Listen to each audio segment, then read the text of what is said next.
എൻ്റെ പേര് ഫാത്തിമ. ഞാൻ ഉണ്ടാക്കാൻ പാൽ പുഡിങ്ങാണ്. അതിലേക്ക് എന്തൊക്കെയാ നോക്കാം. 4 മുട്ട, ഇത് പാല്, ഇത് പഞ്ചസാര, ഇത് എസൻസ്. ഈ മുട്ട മിക്സിയിലേക്ക് അടിച്ചെടുക്കുക. ഇത് മുട്ട പഴഞ്ഞു വന്നിട്ടുണ്ട്. അപ്പൊ അതിലേക്ക് പഞ്ചസാര ഇടുക.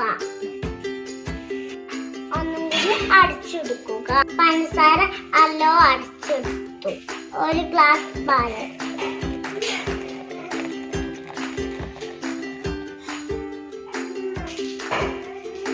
നന്നായി പാല് ചേർത്തിട്ട് അടിച്ചെടുക്കുക. 1 ടീസ്പൂൺ വാനില എസൻസ്. എന്നിട്ട് നമുക്ക് നന്നായിട്ട് മിക്സ് ചെയ്തെടുക്കുക. എന്നിട്ട് നമുക്ക് എണ്ണ പുരട്ടിയെടുക്കുക.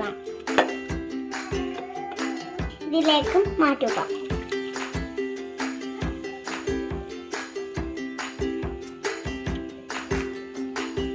ഇഡ്ഡലി ചെമ്പില് വെള്ളം ചൂടാക്കി വെച്ചിട്ടുണ്ട്. തിളച്ച വെള്ളത്തിലേക്ക് പാത്രം ഇറക്കി വെക്കുക. 30 മിനിറ്റ് കഴിഞ്ഞ് ഇത് വേണം നോക്കാം. അപ്പൊ നല്ല വെന്തിട്ടുണ്ട്.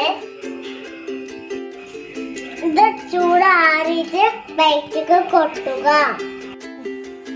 ടേസ്റ്റ് ആയിട്ട് പുഡിങ് റെഡി ആയിട്ട് നമുക്ക് കഴിച്ച് നോക്കാം.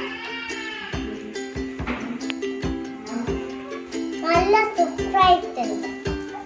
നല്ല ടേസ്റ്റ് ആയിട്ട് പുഡിങ് ട്രൈ ചെയ്യണം.